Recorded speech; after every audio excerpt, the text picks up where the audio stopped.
Okay, so having previously configured our Viron Connect 10 Pool and Spa controller to the local mode, as explained in the previous video, we are now going to program our Viron Connect 10 Pool and Spa controller to communicate with our heat pump. So first of all, we're going to select menu. We will then go to our setup, back to our installation setup. As always, passcode is 1234. Done. Now it's our setup summary page. We're going to change, and then because we've previously set up our touchscreen and we're simply adding our heat pump to this system, we can then skip directly to a channel. How many channels in the system? 8. We're happy with that.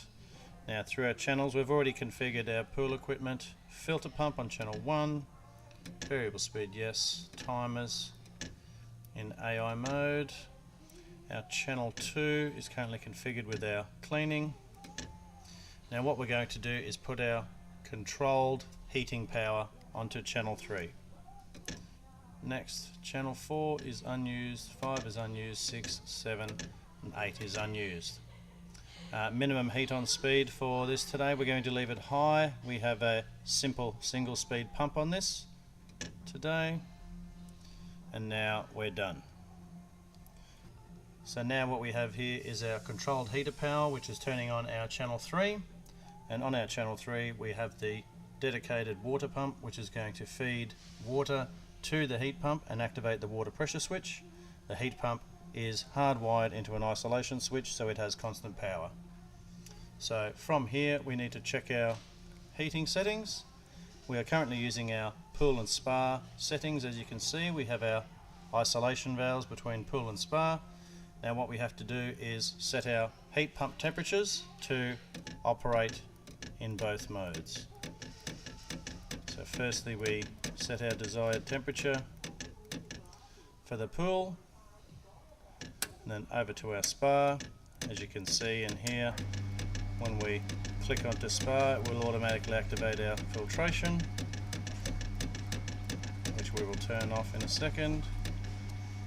Now we've set up our temperature for our spa, and as you can see, if we hit the heater on button, it will then start our heater.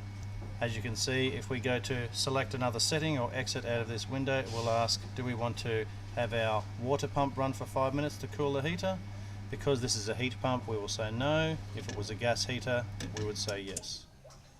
Now our heater's off, our temperatures are set, and we are able to use our system. Back to auto. Now from here we can choose to add our heat pump to our timers. If we scroll through, we are now going to add our heater on to our filtration timer and run that at the same time as our filtration, so it heats up at the same time as our filtration is running. So from here we will now go home, all off, all auto.